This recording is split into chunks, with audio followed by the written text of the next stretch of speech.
Bom dia. Hoje é dia 1º de abril de 2016, sexta-feira, Brasília, Distrito Federal. Vou ler agora o artigo que fiz neste ano, em janeiro, com o título A Bíblia e o Milor Fernandes. Um vídeo com imagens do Lago Sul aqui em Brasília. Vamos lá. A Bíblia e o Milor Fernandes. Caro leitor, Milor Fernandes, 1923-2012, foi humorista, desenhista, escritor, poeta, tradutor, dramaturgo, jornalista e outras coisas mais.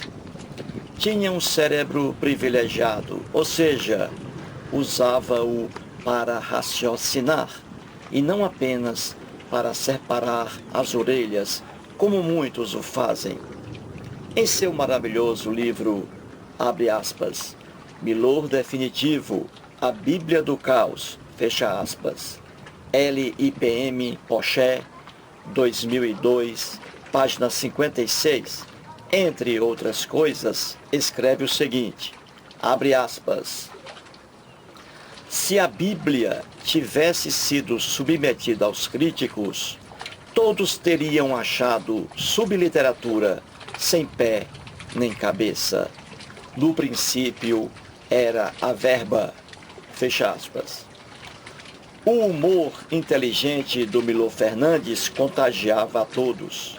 Veja acima, caro leitor, que ele criou a expressão no princípio era a verba, fazendo referência à passagem bíblica, no princípio era o verbo, contida no Evangelho atribuído a João, capítulo 1, versículo 1.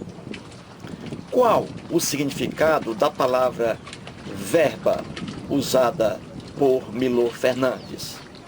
Dinheiro, caro leitor, grana. E por que Milor fez isso? Ora, porque ele, como era estudioso e muito inteligente, via às claras a exploração financeira praticada por líderes religiosos sobre os fiéis, por meio de dízimos, ofertas e doações. Milor também afirma acima que, se a Bíblia tivesse sido submetida aos críticos, todos teriam encontrado nela subliteratura sem pé nem cabeça. E não só em relação à Bíblia, mas também em outros livros religiosos. Milor faleceu em 2012, portanto, há 6 anos. Assim, em sua época, ele já sabia acerca dos estudos críticos acerca da Bíblia. No fundo, ele faz alusão ao passado em que ninguém podia criticá-la. Ou seja, no mundo antigo, quando a Igreja Católica Apostólica Romana dava as cartas, jamais alguém ousaria criticar a Bíblia, duvidar dela.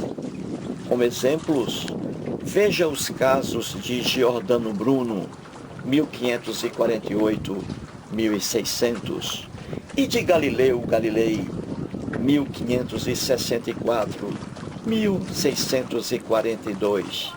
Havia até a expressão latina, entre aspas, Roma locuta causa finita, fecha aspas.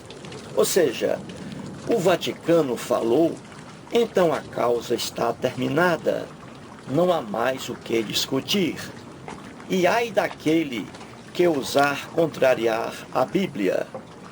Giordano Bruno, coitado, foi assado vivo numa fogueira. Por pouco, Galileu Galilei não teve o mesmo fim.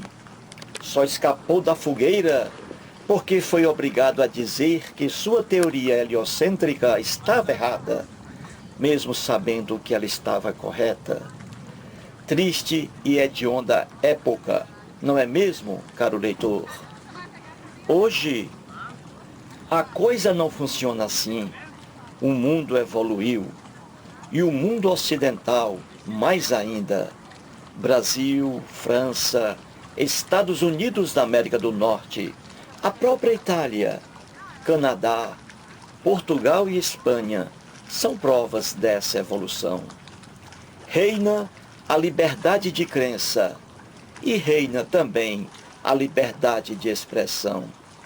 Atualmente, em faculdades sérias de teologia, são feitos estudos críticos acerca da Bíblia, mas os estudiosos não vão mais para as fogueiras santas.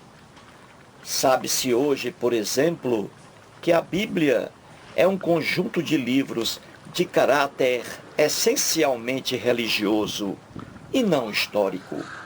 Ou seja, mais lendas, mais mitos, mais alegorias, mais fábulas, mais hipérboles que propriamente fato histórico.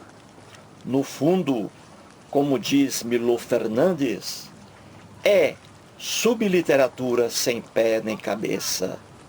Por que sem pé nem cabeça?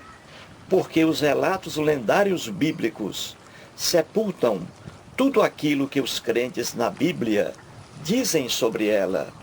Além disso, esses relatos são ingênuos, excessivamente infantis, frutos da imaginação de um povo que viveu há séculos num mundo marcado profundamente pela ignorância e analfabetismo.